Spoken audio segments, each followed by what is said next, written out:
हमें हमारी लीना दिखाई जाती है जो कुछ सामान रखवा रही थी। वो कहती है अगर ये हो गया तो इस सबको लौट के कैसे ले जाओ। तो वो लोग कहते हैं जी जी हम समझ गए। तभी वहाँ पे हाईप्रेस आता है। वो कहता है वाओ। तो हमारी कहती है आप आखिर ऐसे मुझे क्यों देख रहे हैं। वो कहता है तुम तो बहुत ज़्यादा इनक्रेडिबल फार्मर हो और ये जगह यहाँ पे तो कितनी ज़्यादा फार्म्स है ना, और ये तुमने कितने अच्छे से ट्रीट किया इन सबको। तो वो कहती है अच्छा तो आप मेरे पीछे ये देखने के लिए आए थे कि मैं सच में एक फार्मर हूँ या झूठ बोल रही हूँ। वो कहती है अगर आप बोर हो गए तो कुछ और कर लें, वैसे भी मेरे पास बहुत ज़्यादा अच्छे काम है करने के लिए, आपको टेरिटरी दिखाने के अलावा मेरे पास बड़े काम है। वो कहता है क्या तुम इसके अलावा भी कुछ काम करती हो, इसका मतलब है कि तुम शिपमेंट्स करती होगी ना, ये तो बहुत ज़्यादा अमेजिंग है। वो कहती है हाँ लेकिन अब ये एम्पीरियल टेरिटरी में शामिल हो गया है तो मुझे लगता है ट्रेड रूट्स वो कट जाएंगे। वो कहता है लेकिन अगर तुम्हारे पास एग्रीमेंट हो लॉर्ड की तरफ से फिर तो कोई इश्यू नहीं होगा और तुम इसकी वजह से किंगडम के साथ अपना मुआहिदा भी खत्म कर सकती हो। वो कहती है सच में, जस्ट इन केस मैं सोच ही रही थी कि एम्पीरियल टेरिटरी में भी ट्रेड रूट ढूंढूं और इसकी वजह से थोड़ा मेरा काम आसान हो जाएगा, क्योंकि फल वो तो एक दिन के बाद बिल्कुल फ्रेश नहीं रहते, तो मुझे ज़रा जल्दी करनी होगी। और तब उसकी तरफ घूरी जा रहा था। वो कहती है आखिर मेरी तरफ घूर क्यों रहे हैं आप। तो वो कहता है तुम तो बिल्कुल एक क्वीन की तरह हो और ये पूरी जगह तुम्हारे कैसल की तरह, ये सारे फसलें और सब्जियां और फल ये सब कुछ तुम्हारे किंगडम की तरह है, लेकिन तुम्हारे पास कोई स्पेशल पावर्स भी नहीं है, फिर भी तुम बिल्कुल अच्छे से काम कर रही हो। वो कहती है क्या स्पेशल पावर्स। तो वो कहता है हाँ हाँ बिल्कुल, जो लोग दूसरी दुनिया से आते हैं उनके पास कुछ यूनिक एबिलिटीज होती हैं और वो उनको यूज करके कुछ भी कर सकते हैं। और मैंने तुम्हें पहले नहीं बताया था, तुम किसी दूसरी दुनिया से आई हो और मैंने ये सेंस किया था जब मैं तुम्हें ब्लेसिंग दी थी। तो वो कहता है लेकिन आखिर तुम इस बात को छुपा क्यों रही हो, अगर तुम पहले किंगडम को बता देती तो कोई भी तुम्हें बाहर नहीं निकालता और तुम्हारे साथ भी अच्छा तरीका इस्तेमाल किया जाता, तुम्हें भी अच्छे से रखा जाता। तो वो बिल्कुल खामोश थी। तो पीछे से लुइस कहता है क्या दूसरी दुनिया की लड़की, क्या आप कह रही हैं मास्टर दूसरी दुनिया की लड़की है और आपने मुझे बताया नहीं। वो कहती है क्या तुम मेरा यकीन करोगे अगर मैंने तुम्हें ये कुछ बता दिया, अगर मैंने मना कर दिया तो। वो कहता है तो फिर मैं दोबारा नहीं पूछूंगा, क्योंकि कोई ना कोई वजह तो होगी ना, और वैसे भी मेरे पास कोई तरीका नहीं है इसको प्रूव करने का कि आप दूसरी दुनिया से हैं। वो कहती है सच में, तो मैं तुम्हें सच बता दूं। तो वो कहता है हाँ बिल्कुल मैं आपकी हेल्प कर सकता हूँ, इसकी वजह से आपको अपना राज राज में रखना पड़ेगा, आप मुझे बता सकती हैं। तो वो कहती है सच में और वो कहता है हाँ बिल्कुल, और मैं किसी और को नहीं बताऊंगा इसलिए फिक्र ना करें। तो तब वो कहती है ठीक है, स्टार्टर्स के लिए मैं किसी दूसरी दुनिया की लड़की नहीं हूँ, मैं मरने से पहले एक अडल्ट लड़की थी। तो तब वो कहता है सच में, तो तुम अपनी दुनिया में मरी और फिर यहाँ पे रीबॉर्न हो गई। वो कहती है हाँ हाँ बिल्कुल, इसको रीइंकार्नेशन कहते हैं। वो कहता है अच्छा, तो लगता है कि बहुत सारे लोगों के साथ हुआ है इसलिए तुम लोगों ने इसको नाम भी दे रखा है। वो कहती है हाँ हाँ हुआ तो बहुत सारे लोगों के साथ है, लेकिन मैं नावल्स में पढ़ा था। तो तब पीछे से लुइस आता है। वो कहता है मास्टर ये तो बहुत ज़्यादा है, आप तो मुझसे भी राज रखने लग गई हैं। वो कहती है वो असल में ये है कि मुझे अपने पास्ट लाइफ की मेमोरीज याद आई, वरना और कोई बात नहीं थी। तो लुइस कहता है लेकिन शायद ये आपकी डिवाइन पावर की वजह से होगा कि मैं सड़कों पे रुलता नहीं रहा, वरना आपको मैं मिल गया। फिर भी ये अच्छा है, लेकिन मुझे ये अच्छा नहीं लग रहा, किसी और को ये पहले पता चल गया, मुझे नहीं बताया आपने। वो कहती है लुई लुई तुम तो मेरी बेस्ट फ्रेंड और मेरी फैमिली हो ना, ये बात तो चेंज नहीं होगी ना, और तुम तो बहुत ज़रा क्यूट हो। तो लुइस कहता है सच में। तो पीछे से हाई प्रीस्ट कहता है ये तो अभी तक एक कैंची बना हुआ है, तुम इससे बात कैसे कर सकती हो, ये अपनी असल फॉर्म में नहीं आ सकता। वो कहती है क्या मसला है इससे। और फिर वो कहती है एनीवेज मैंने आपको अपना सीक्रेट बता दिया है तो आप भी मुझे कुछ यूजफुल चीज़ें बताएं। वो कहता है मैं थोड़ा बिजी हूँ इस वक्त। वो कहती है हैं मुझे लगा था कि मेरे पास ग्रेप पड़े हुए हैं जिसकी वजह से मैं केमन के लिए बाद में कोई चीज़ बना सकती हूँ। वो कहता है कि अच्छा अच्छा अच्छा मैं तुम्हें बता देता हूँ, तो असल में तुम भी सेंटस बन सकती हो। वो कहती है कि सेंटस, लेकिन मैं सेंटस क्यों बनूंगी, मुझे नहीं बनना सेंटस। वो कहता है हाँ हाँ बिल्कुल, अपेरेंस के अलावा तुम्हारे पास एक हाई डिवाइन पावर है और मैं तुम्हारी एबिलिटीज को अवेकन करने में तुम्हारी हेल्प कर सकता हूँ। तो हमारी सोचती है क्या इसने सच में इतनी जल्दी मेरा सीक्रेट पता लगा लिया और ऐसा लगता है कि ये झूठ नहीं बोल रहा। वो कहते हैं नहीं नहीं मुझे कुछ नहीं करना, मैं नहीं बनना चाहती सेंटस वेंटस। वो कहता है लेकिन क्यों, तुम्हारे पास पावर होगी। वो कहती है अगर मैं स्ट्रॉन्ग भी हुई तो कौन बिलीव करेगा मैं सेंटस हूँ, और वैसे भी मुझे फार्मिंग और दूसरे काम भी करने हैं, और मेरे बाल तो रेड है और मैं इस दुनिया में आई हूँ जैसे कि वो हेवन से आई थी ना, बिल्कुल वैसे नहीं आई, मैं तो रीबॉर्न हुई हूँ और मेरी पास्ट मेमोरीज मेरे पास आ गई थी। तो वो कहता है वेल अगर ऐसा भी है तो डिवाइन पावर वो हीलिंग और रिस्टोरेशन में काम आ सकती है।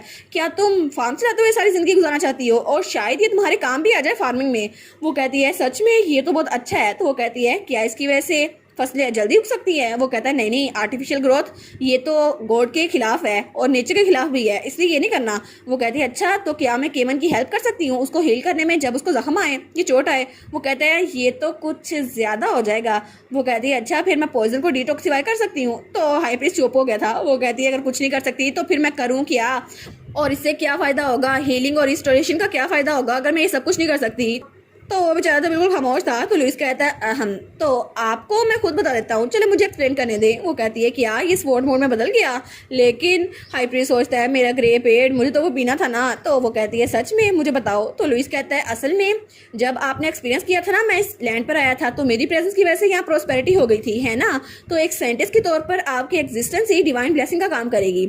तो वो कहती है सच में? तो वो कहता है जी बिल्कुल।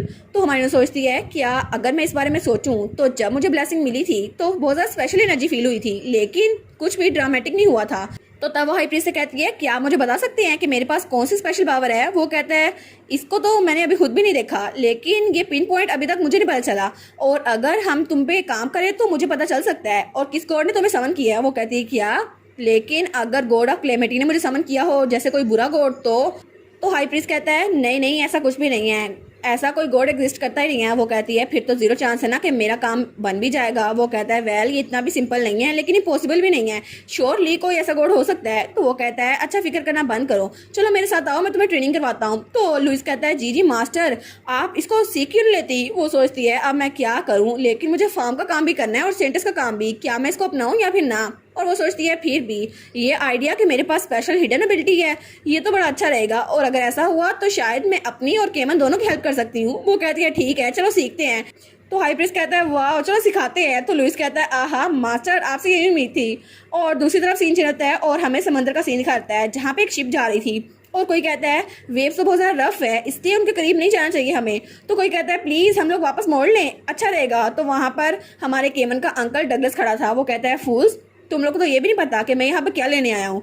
तो तभी वहाँ से एक आदमी आता है तलवार लेकर। वो कहता है मुझे ये मिल गई योर एक्सलेंसी, प्लीज मुझे ऊपर खींचे। वो कहता है चलो कम से कम कोई तो यूजफुल निकला, लेकिन तब वो तलवार को लेता है और उस आदमी को नीचे धक्का देता है। वो कहता है इसको अभी नीचे फेंक दो। तो वो आदमी कहता है योर एक्सलेंसी आप मेरे साथ ऐसा नहीं कर सकते। तो दूसरा कहता है जी हम ऐसे करेंगे। और उसके बाद वो उस तलवार को लेता है और कहता है ये बहुत ज़्यादा ट्रबलसम होता अगर वो ईगो स्वार्ड उस आदमी को अपना मास्टर चुन लेती, लेकिन अच्छा हुआ मेरे हाथ में आई है। तभी उसके पास आती है मास्टर, और वो ईगो स्वार्ड वो रेड कलर की थी और पर्पल कलर की। तो वो कहती है मैं एक स्वार्ड हूँ जिसको गॉड ऑफ क्लैमिटी ने ब्लेस किया हुआ है, तो आखिर आप मेरे जरिए क्या अकम्प्लिश करना चाहते हैं? वो कहता है क्या ये बात भी करती है? वो कहता है मैं एक एम्पर बनना चाहता हूँ, और ईगो स्वार्ड वो एम्पर की सिंबल होती है, इसलिए मैं तुम्हें क्लेम करने आया था ताकि मैं थ्रोन ले सकूँ। तो वो तलवार कहती है एम्पर तुम सच में चाहते हो कि मेरी क्लैमिटी के जरिए तुम एम्पर बन सको? क्या सच में तुम्हें सिर्फ यही चाहिए? तुम तो पूरी दुनिया भी ले सकते हो। तो डगलस कहता है एक नाइव बच्चा, उसके पास कोई एक्सपीरियंस नहीं है और नॉलेज नहीं है, वो थ्रोन पे कब्जा कर चुका है और वो एम्पर बन चुका है, तो मुझे ये चाहिए, मुझे थ्रोन चाहिए, और उस थ्रोन का असल वारिस तो मैं ही हूँ, मेरे अलावा कोई नहीं है। तो तब वो तलवार कहती है मुझे तुम्हारी स्पिरिट पसंद आई, तुम तो इवल हो। लेकिन वो कहता है क्या आखिर ये क्या है? और तभी तलवार से ब्लैक कलर का ओरा निकलता है, और तब वो डगलस की तरफ हटता है, और तब उसने डगलस को पूरा पूरा पकड़ लिया था। तो तब वो तलवार कहती है मुझे लगता है कि तुम किसी काम के नहीं हो, इसलिए मुझे तुम पे खुद काम करना होगा, क्योंकि तुम इंसान तो बिल्कुल बेवकूफ़ हो, इसलिए तुम्हारी बॉडी पर और तुम्हारी सोच पे मेरा कब्जा होगा। तो वो तलवार उस पर पूरा का पूरा कब्जा कर चुकी थी, और तब उसको छोड़ देती है, और वो तलवार कहती है तुम तो क्लैमिटी के हॉरर से बिल्कुल भी आगाह नहीं हो, इसलिए तुम सब कुछ भूलकर मुझे यहाँ पर लेने आ गए, लेकिन इंसान वो तो बहुत ज़्यादा अमेजिंग है हर एक तरीके से। और तब डगलस ने उस तलवार को पकड़ लिया था, और तभी पीछे से कोई आता है। वो कहता है सर मुझे एक बड़ी आवाज सुनाई दी, क्या यहाँ से कुछ हुआ है? और तब डगलस कुछ नहीं बोलता। तो उसका साथी कहता है योर एक्सलेंसी क्या आप ठीक तो हैं? तो डगलस कहता है हाँ मैं बिल्कुल ठीक हूँ, कोई मसला नहीं है। और तब वो मुड़ते हुए कहता है हमें जाना होगा वापस, क्योंकि मैं थ्रोन लेने वाला हूँ। और उस तलवार ने उस पर कब्जा कर लिया था, और वो बिल्कुल उस तलवार के वश में था। वो कहता है मैं अभी जाऊँगा और अपने नेफ्यू से थ्रोन ले लूँगा, क्योंकि इस थ्रोन पे सिर्फ मेरा ही हक है और किसी का नहीं। और इसी के साथ ये वाला पार्ट यहाँ पर ख़त्म। तो आप लोग बताइएगा आपको ये पार्ट कैसा लगा। प्लीज़ लाइक करिएगा, कमेंट करिएगा और शेयर करिएगा। और जो न्यू व्यूवर्स हैं काइंडली वो चैनल को सब्सक्राइब कर दें। और पिछली वीडियोस का लिंक आपकी स्क्रीन पर नज़र आ रहा होगा, तो काइंडली उनको भी चेकआउट कर लें। Thank you so much.